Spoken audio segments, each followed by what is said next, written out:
الشیطان الرجیم۔ میں پناہ مانگتا ہوں اللہ کے نام کے ساتھ شیطان مردود کے شر سے۔ بسم اللہ الرحمن الرحیم۔ اللہ کے نام کے ساتھ شروع کرتا ہوں جو بڑا مہربان اور نہایت رحم کرنے والا ہے۔ وَقَضَى رَبُّكَ أَلَّا تَعْبُدُوا إِلَّا إِيَّاهُ وَبِالْوَالِدَيْنِ إِحْسَانًا إِمَّا يَبْلُغَنَّ عِندَكَ الْكِبَرَ أَحَدُهُمَا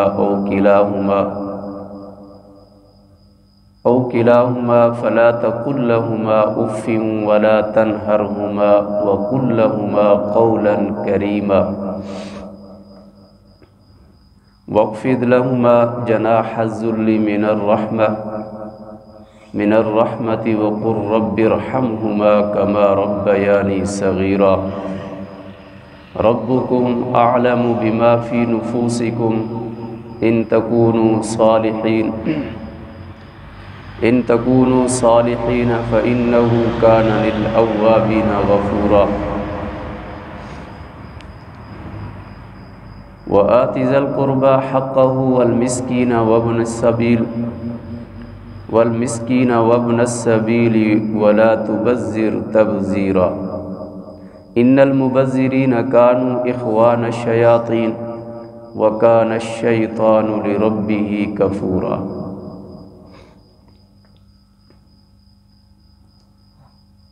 وقضى ربك ألا تعبدوا إلا إياه۔ آپ کا رب حکم دیتا ہے کہ صرف اور صرف اپنے رب کی ہی عبادت کرو۔ اللہ فرما رہے ہیں کہ میرے علاوہ کسی اور کی عبادت نہ کرو۔ یہ اس لیے فرمایا کہ پچھلی آیات میں بتایا گیا کہ دو قسم کے آدمی ہوں گے۔ ایک وہ ہے جو صرف دنیا چاہتا ہے، جیسے کہ کل کے درس میں، ایک وہ ہے جو دنیا چاہتا ہے تو اللہ فرماتے ہیں وہ دنیا لینے میں بڑی جلدی کرتا ہے، ہم چاہتے ہیں جتنی چاہتے ہیں اس کو دے دیتے ہیں، اس کو آخرت کی کوئی فکر نہیں ہوتی، تو پھر آخرت میں ہم اس کو کہاں پہنچائیں گے؟ جہنم یصلاھا، یہ پیچھے جو پڑھا ہے کل۔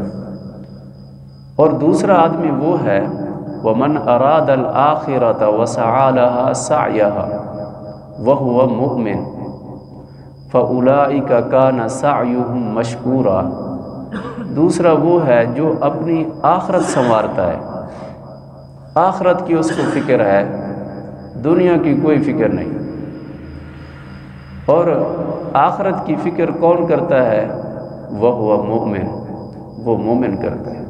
کافر کو آخرت کی کوئی فکر نہیں ہے، کیونکہ وہ آخرت کو مانتا ہی نہیں ہے، اس کا یقین ہی نہیں ہے آخرت پر۔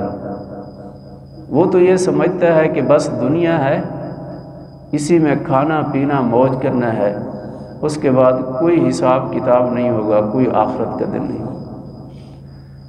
تو اللہ نے فرمایا جو آخرت کو نہیں مانتا اس کو دنیا میں جو ہم چاہتے ہیں جتنی چاہتے ہیں اس کو دے دیتے ہیں۔ اس کے برعکس جو دوسرا ہے جو آخرت چاہتا ہے، تو آخرت چاہنے والے کے لیے وہ عمل جب کرتا ہے کوئی، تو اس کے لیے یہاں بتایا گیا کہ کون سے عمل کرنے چاہیے۔ جو آخرت چاہتا ہے، جو اپنی آخرت بنانا چاہتا ہے، اس کے لیے کون سے عمل کرنے چاہیے جس سے اس کی آخرت بن جائے۔ ان آیات میں وہ چیزیں بتائی گئی ہیں، وہ اعمال بتائے گئے۔ اعمال آخرت یعنی آخرت والے اعمال اپنی آخرت کو سنوارنے والے اعمال کے لیے 3 شرائط ہیں۔ کتنی شرائط ہیں؟ 3۔ اپنی آخرت کو سنوارنے کے لیے 3 شرائط ہیں عمل کرنے کے لیے، 3 شرائط۔ پہلی شرط یہ ہے کہ تصحیح نیت ہو، نیت صحیح ہو۔ ہر عمل کا دار و مدار کہاں پر ہے؟ نیت پر۔ انما الاعمال بالنیات، حضور کا فرمان ہے کہ اعمال کا جو دار و مدار ہے وہ کس پر ہے؟ نیت پر ہے۔ تو پہلی شرط کیا ہے اعمال آخرت میں سے کہ آخرت سنوارنے والے اعمال کے لیے پہلی شرط کیا ہے؟ نیت، تصحیح نیت، نیت صحیح ہو۔ اور دوسری شرط یہ ہے تصحیح عمل ہو، جو عمل کر رہے ہو وہ عمل صحیح ہو، سنت کے مطابق ہو۔ جو بھی نیکی کرو اس کو دیکھو کہ اس میں میرا رب کا حکم ہے کرنے کا یا نہیں، اس میں مجھے آپ صلی اللہ علیہ وسلم کے فرمان کے مطابق یہ میرا عمل ہے یا نہیں۔ تصحیح عمل، اپنا عمل جو ہے وہ صحیح ہونا چاہیے۔ اور تیسری شرط یہ ہے تصحیح عقیدہ، عقیدہ بھی صحیح ہونا چاہیے، عقیدہ بھی صحیح ہونا چاہیے۔ اسی آیت وَقَضَى رَبُّكَ، اس سے پہلے پیچھے جو یہ آیت ہے لا تجعل مع اللہ الہا آخر، جس میں فرمایا کہ اللہ کے ساتھ کسی دوسرے کو الہ نہ بناؤ۔ اب یہ عقیدہ ہے، یہ عقیدہ ہے، تصحیح عقیدہ، عقیدہ صحیح کرو کہ جب بھی کوئی عمل کرو، ہاں جی، کوئی عبادت کرو، اس میں کسی اور کو شریک نہ کرو۔ ہر عبادت کس کے لیے ہے؟ اللہ کے لیے۔ اور اپنے آپ سے، اپنی طرف سے کسی اور کو اللہ کی وحدانیت میں شراکت داری نہ کرو، اللہ کی وحدانیت میں شراکت داری، کسی کو شریک نہ ٹھہراؤ۔ اللہ نے فرمایا اگر تم نے ایسا کیا، اللہ کے وحدانیت میں تم نے کسی اور کو بھی شریک کیا، فَتَقْعُدَ مَذْمُومًا مَخْذُولًا، تو پھر تم ذلیل ہو جاؤ گے اور دھتکارے جاؤ گے، بے یار و مددگار ہو جاؤ گے، مخذولا، بے یار و مددگار ہو جاؤ گے، پھر تمہارا کوئی سہارا نہیں ہوگا۔ تو اب یہ 3 شرائط ہیں اعمال کے لیے، تصحیح عمل، تصحیح نیت اور تصحیح عقیدہ۔ نیت بھی صحیح ہو، عمل بھی صحیح ہو، عقیدہ بھی صحیح ہو۔ جب یہ 3 چیزیں ہوں پھر اپنی آخرت کے لیے وہ عمل جو کرو گے وہ آپ کے لیے کیا ہوگا؟ اس کے لیے اللہ اس کی بڑی قدر کرے گا۔ اب ان اعمال آخرت میں سے سب سے پہلا عمل اللہ نے جو بتایا ہے وہ یہ ہے وَقَضَى رَبُّكَ أَلَّا تَعْبُدُوا إِلَّا إِيَّاهُ۔ آخرت سنوارنی ہے تو اللہ کی عبادت کرو، پہلا عمل۔ آخرت سنوارنے کا پہلا عمل اللہ نے بتایا وہ کیا ہے کہ اللہ نے حکم فرما دیا، وَقَضَى، حکم دے دیا کہ تم صرف اور صرف اپنے رب، اپنے الہ اللہ کی عبادت کرو، الا ایہ، صرف اور صرف اسی ہی کی، اس صرف اللہ کی عبادت کرو۔ کیونکہ جب آدمی اللہ کی عبادت کرتا ہے تو سب کچھ اللہ اپنے بندے کے لیے فرما دیتے ہیں۔ اور جو شرک کرتا ہے اللہ کے ساتھ دوسرے کو شریک کرتا ہے وہ بے سہارا ہو جاتا ہے، بے یار و مددگار ہو جاتا ہے۔ اس لیے تو کہا گیا ہے کہ مسلمان کو کبھی مایوس نہیں ہونا چاہیے۔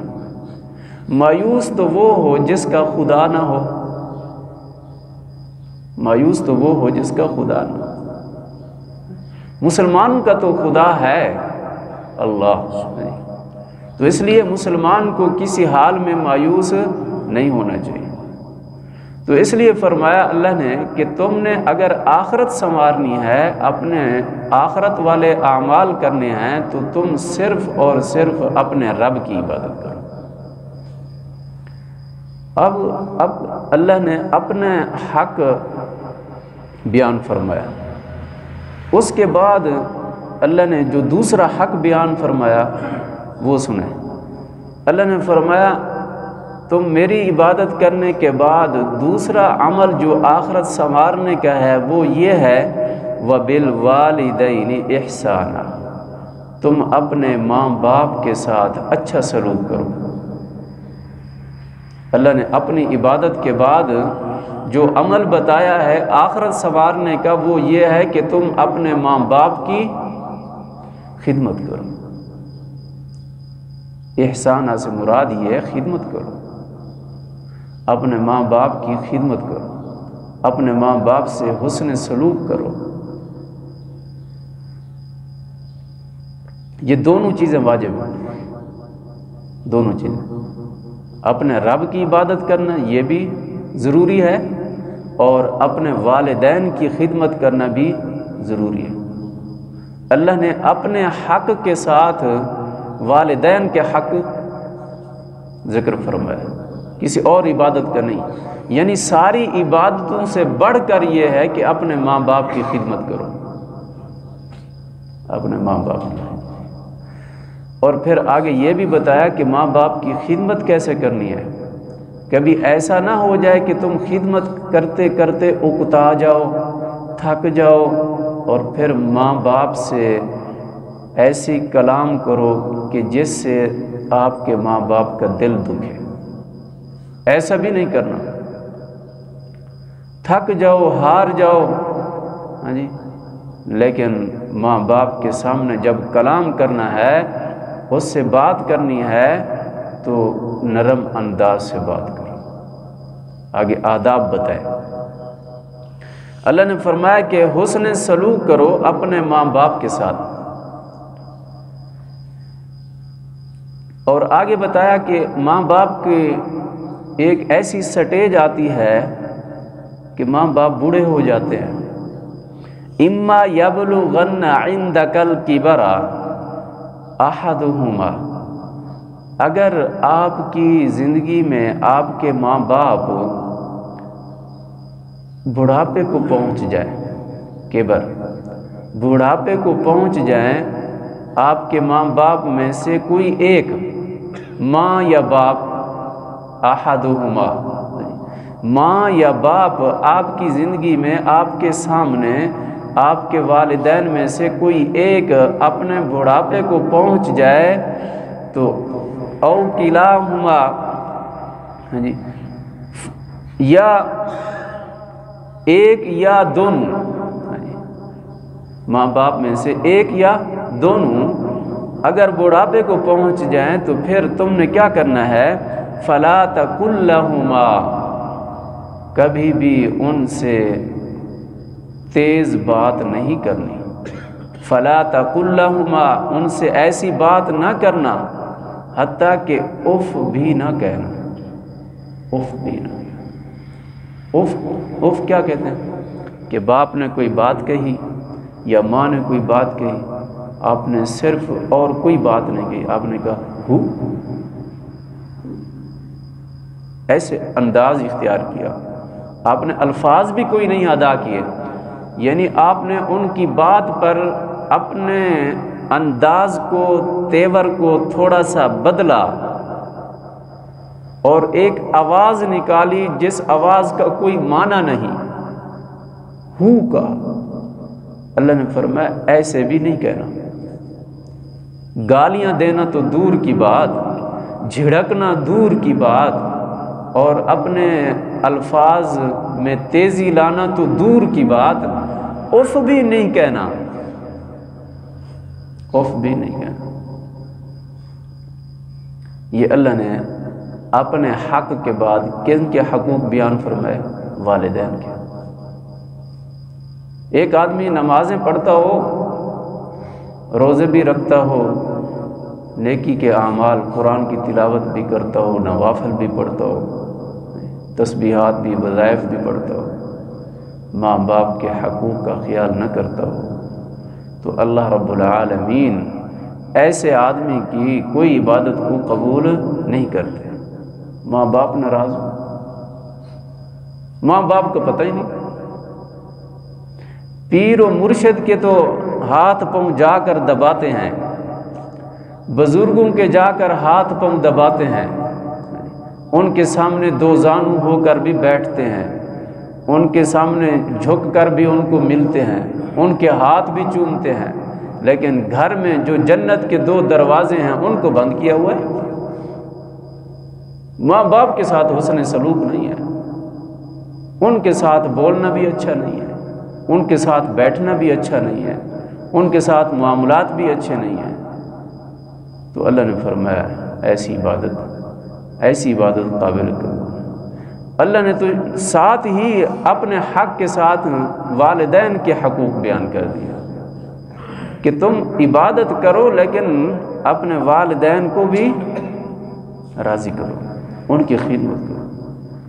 اس لیے تو فرمایا تمہارے ماں باپ اگرچہ مشرک کیوں نہ ہوں پھر بھی ان سے حسن سلوک کرو، حسن سلوک کرو، حسن معاشرت کرو، رہن سہن میں، خدمت میں، کپڑوں میں، کھانے میں، پلانے میں، بات کرنے میں حسن اختیار کرو، اچھے انداز سے پیش آؤ، اگرچہ تمہارے ماں باپ کیا ہوں؟ مشرک ہوں۔ ہاں، عبادت کرنے میں ان کا کہنا نہ مانو، عبادت صرف اللہ کی کرو، لیکن حسن سلوک کا پھر بھی کیا دیا گیا؟ حکم دیا گیا، حسن معاشرت کا پھر بھی حکم دیا گیا۔ آج تو ہمارے والدین بھی مسلمان، ہم بھی مسلمان، لیکن افسوس یہ ہوتا ہے کہ اپنے والدین کی کیا قدر کی جاتی ہے وہ ہمارے معاشرے میں سامنے ہے۔ دو تین دن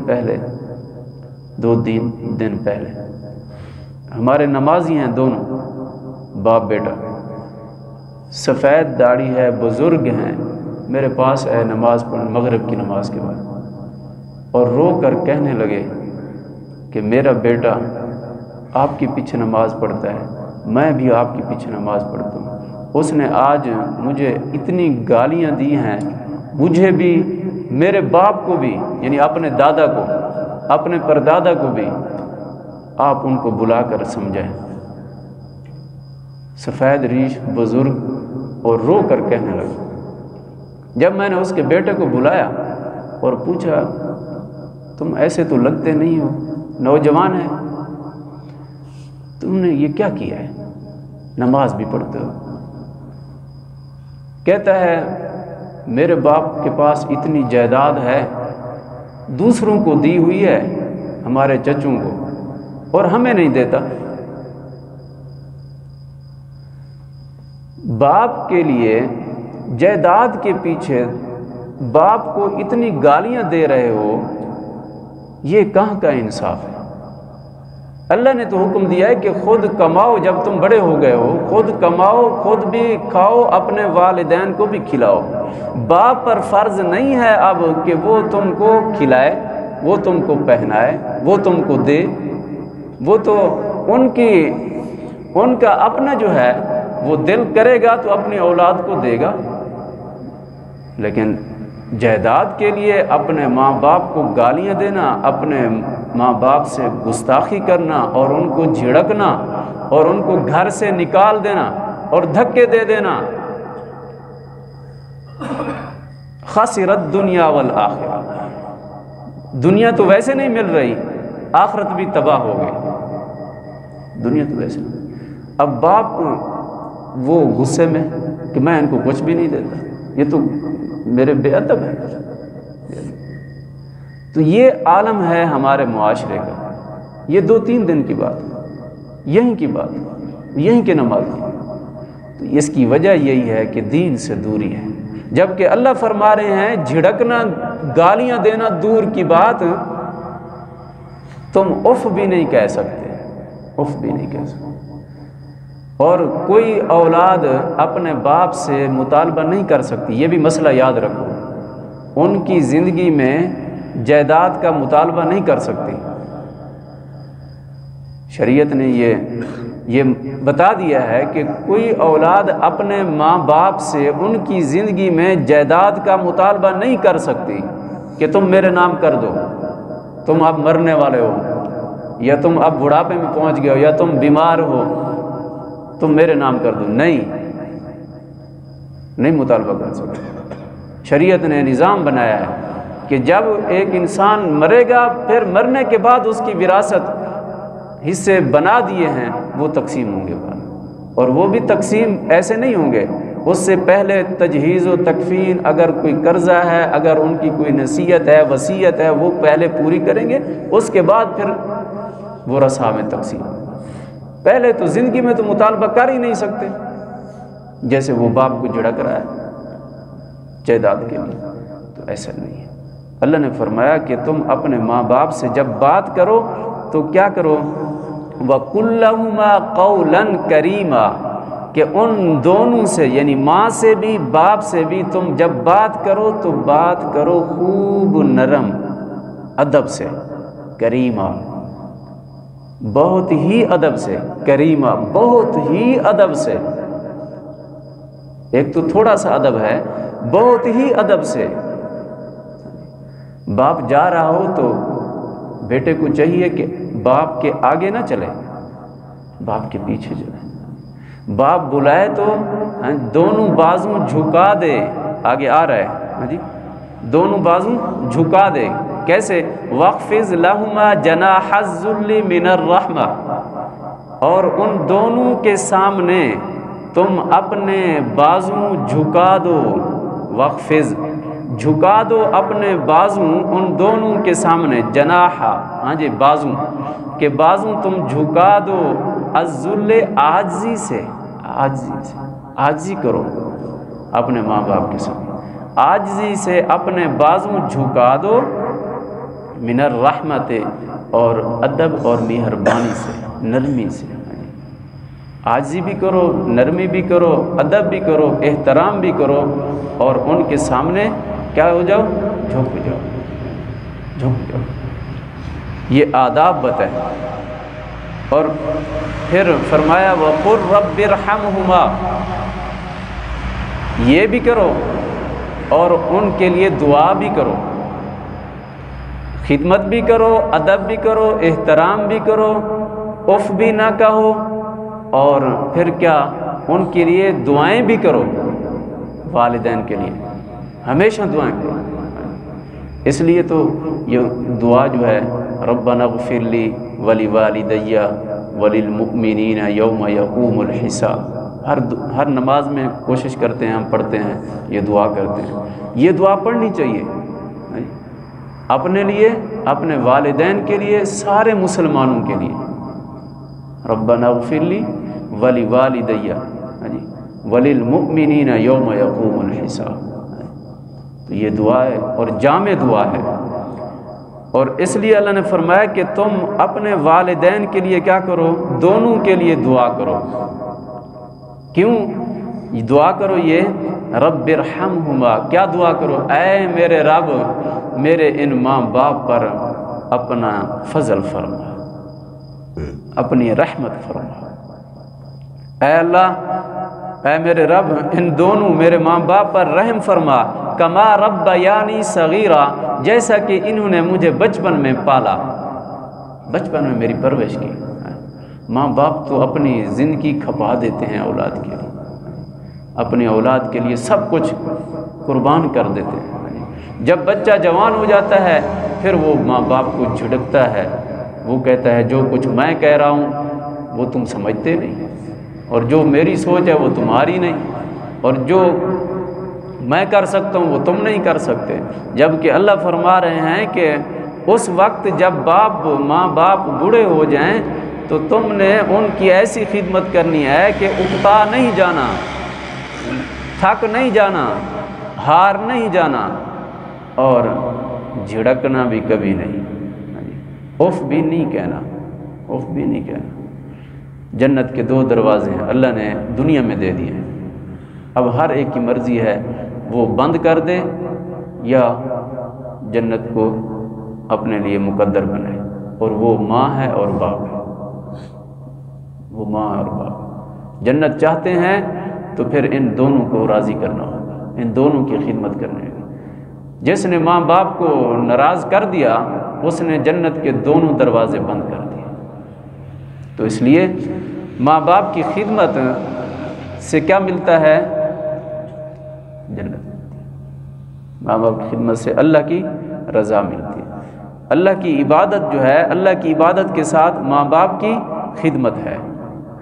اللہ نے فرمایا کہ دیکھو ربکم اعلم بما فی نفوسکم، تمہارا رب جانتا ہے، عالم خوب جانتا ہے کہ تمہارے دلوں میں کیا ہے، انفسکم، جو کچھ تمہارے سینوں میں ہے رب تعالیٰ نے فرمایا اللہ خوب جانتا ہے۔ آگے اللہ نے فرمایا کہ تم خدمت تو کرتے ہو ماں باپ کی، کہیں ایسا تو نہیں، دکھلاوا تو نہیں ہے، یہ بتایا گیا کہ خدمت بھی کرو، مخلص بن کر کرو ماں باپ کی خدمت، ایسے نہیں کہ تم دکھاوے کے طور پر کرو۔ لوگوں کے سامنے تو ماں باپ کے سامنے بڑے احترام سے، اور جب لوگ نہ ہوں، اکیلے ہوں ماں باپ تمہارے گھروں میں، تو تم ان سے بدتمیزی کرو، نہیں۔ اللہ نے فرمایا ربکم اعلم بما فی نفوسکم، تمہارا رب خوب جانتا ہے جو تمہارے دلوں میں ہے، کہ آیا کہ تم مخلص ہو کر خدمت کر رہے ہو، مخلص ہو کر ادب کر رہے ہو، مخلص ہو کر احترام کر رہے ہو، اپنی آخرت سنوارنے کے لیے احترام اور خدمت کر رہے ہو، یا تم دکھلاوا کر رہے ہو۔ اللہ نے فرمایا اگر تم مخلص ہو کر کر رہے ہو، ان تکونوا صالحین فإنہ کان للأوابین، اگر تم مخلص ہو، نیک ہو، پھر اس میں بھی اگر کمی کوتاہی خدمت میں ہو گئی، پھر تم نے اپنے رب کی طرف رجوع کر لیا، توبہ کر لی، تو اللہ تمہیں معاف کر دے گا۔ فإنہ کان للأوابین غفورا، پھر تم نے اپنی خدمت کرتے کرتے اس میں کوئی کسر آ گئی، ہاں جی، کوئی اس میں پوری خدمت نہ کر سکے، تو اللہ وہ تمہاری خدمت میں جو کمی ہے وہ کیا کر دے گا؟ معاف کر دے گا۔ لیکن اخلاص کیا ہے؟ شرط ہے۔ اخلاص کیا ہے؟ پہلے میں نے کیا کہا تھا؟ تصحیح نیت۔ اعمال کا دار و مدار 3 شرائط پر ہے، ان 3 شرائط میں سے پہلی شرط کیا ہے؟ نیت صحیح ہو، ہاں جی، مخلص بن کر اپنے والدین کی خدمت کرو، لوگوں کے ڈر سے نہیں، لوگ ہوں تو پھر ٹھیک ہے، ہاں جی۔ یا یوں بھی ہوتا ہے جب ماں باپ سے کوئی چیز لینی ہو تو اس وقت تو جی ابو جی ابو، ہاں جی، جب کوئی مطمع نظر نہ ہو، کوئی چیز نہ لینی ہو تو پھر باپ کی کوئی قدر نہیں، ایسا نہیں، بلکہ ماں باپ کی خدمت صرف اور صرف اپنی آخرت سنوارنے کے لیے۔ جو آخرت سنوارنا چاہتا ہے وہ مخلص بن کر صحیح نیت سے، ہاں جی، اخلاص سے اپنے ماں باپ کی خدمت کرے، اپنے ماں باپ۔ دیکھو حدیث میں آتا ہے 4 چیزیں ایسی ہیں جن کو دیکھنا بھی عبادت ہے، جن کو دیکھنا بھی عبادت ہے۔ ان 4 چیزوں میں سے پہلی چیز جو ہے وہ ماں باپ ہے، کہ ماں باپ کو محبت کی نگاہ سے دیکھنا، ان کے چہرے کی زیارت کرنا ایک حج کا ثواب ہے۔ یہ حضور کا فرمان ہے، اس میں کوئی شک کی گنجائش نہیں ہے۔ ہم حج کے لیے 10 لاکھ روپیہ خرچ کرتے ہیں اور یہاں سے جاتے ہیں، اور یہ بھی پتہ نہیں اب وہ حج قبول ہے یا نہیں، ہم نے ارکان پورے ادا کیے یا نہیں، ہم خرچے کرتے ہیں، جاتے ہیں، اور وہاں جا کر حج کرنا مقصود کیا ہوتا ہے؟ کہ اللہ راضی ہو جائے، جنت مل جائے، یہی مقصود ہوتا ہے نا، اللہ کی رضا ہوتا ہے۔ تو اللہ کے محبوب یہ فرما رہے ہیں کہ جنت تمہارے گھر میں ہے، اگر ماں باپ کو محبت کی نگاہ سے ان کے چہرے پر تم نظر ڈالتے ہو تو یہ عبادت ہے، اور عبادت ایسی ہے کہ اس کا ثواب کتنی ہے کہ ایک حج مقبول کا ثواب ہے، ایک حج مقبول کا، جو حج اللہ کے ہاں قبول ہے، ایک حج، اتنی بڑی عبادت ہے۔ اسی طرح حدیث میں آتا ہے جی خانہ کعبہ کو دیکھنا محبت کی نگاہ سے، تو یہ بھی عبادت ہے جی۔ اور قرآن کو ایسے دیکھنا، جو چار چیزیں میں نے بتائی، قرآن کو ایسے دیکھنا محبت سے، ہاں جی، احترام سے، یہ بھی عبادت ہے۔ پڑھنا اس کا الگ ثواب ہے، ہاں جی، دیکھنا اس کا الگ ثواب ہے۔ اس لیے تو فرمایا گیا کہ جب قرآن اٹھا کر تم دیکھ، تو آج کل موبائل اٹھا کے ہم بیٹھ جاتے ہیں، موبائل سے آنکھوں کی بصارت تیز نہیں ہوتی، قرآن کے نسخے کو اٹھا کر دیکھو گے تو بصارت تیز ہوتی ہے، آنکھوں کی بصارت تیز ہوتی ہے، ہاں جی، دماغ تیز ہوتا ہے، ہاں جی۔ قرآن کی اپنی برکت ہے، قرآن کو صرف دیکھنا بھی عبادت ہے، ہاں جی۔ تو اس لیے یہ کوئی عام چیز نہیں ہے، اللہ نے اپنے حق کے ساتھ والدین کے حق کو بیان کیا۔ 21ویں سپارے میں آئے گا، وہاں پر اللہ نے فرمایا جب تم اپنے رب کا شکر ادا کرو تو ساتھ ہی انشکر لی والی والدیک، اپنے والدین کا بھی شکر ادا کرو۔ جیسے اللہ نے یہاں پر حکم فرمایا کہ میری عبادت کرو، اور آگے فرمایا اپنے والدین کے ساتھ حسن سلوک کرو۔ 21ویں سپارے میں سورۃ لقمان میں آئے گا، آگے پڑھیں گے انشاءاللہ، وہاں پر آئے گا اللہ نے فرمایا تم جب اپنے رب کا شکر ادا کرو تو اپنے والدین کا بھی شکر ادا کرو۔ کتنی بڑا مقام دیا اللہ نے والدین، تو اس لیے والدین کی کبھی نہ قدری نہ کر سے انشاءاللہ۔ اللہم صلی علی محمد۔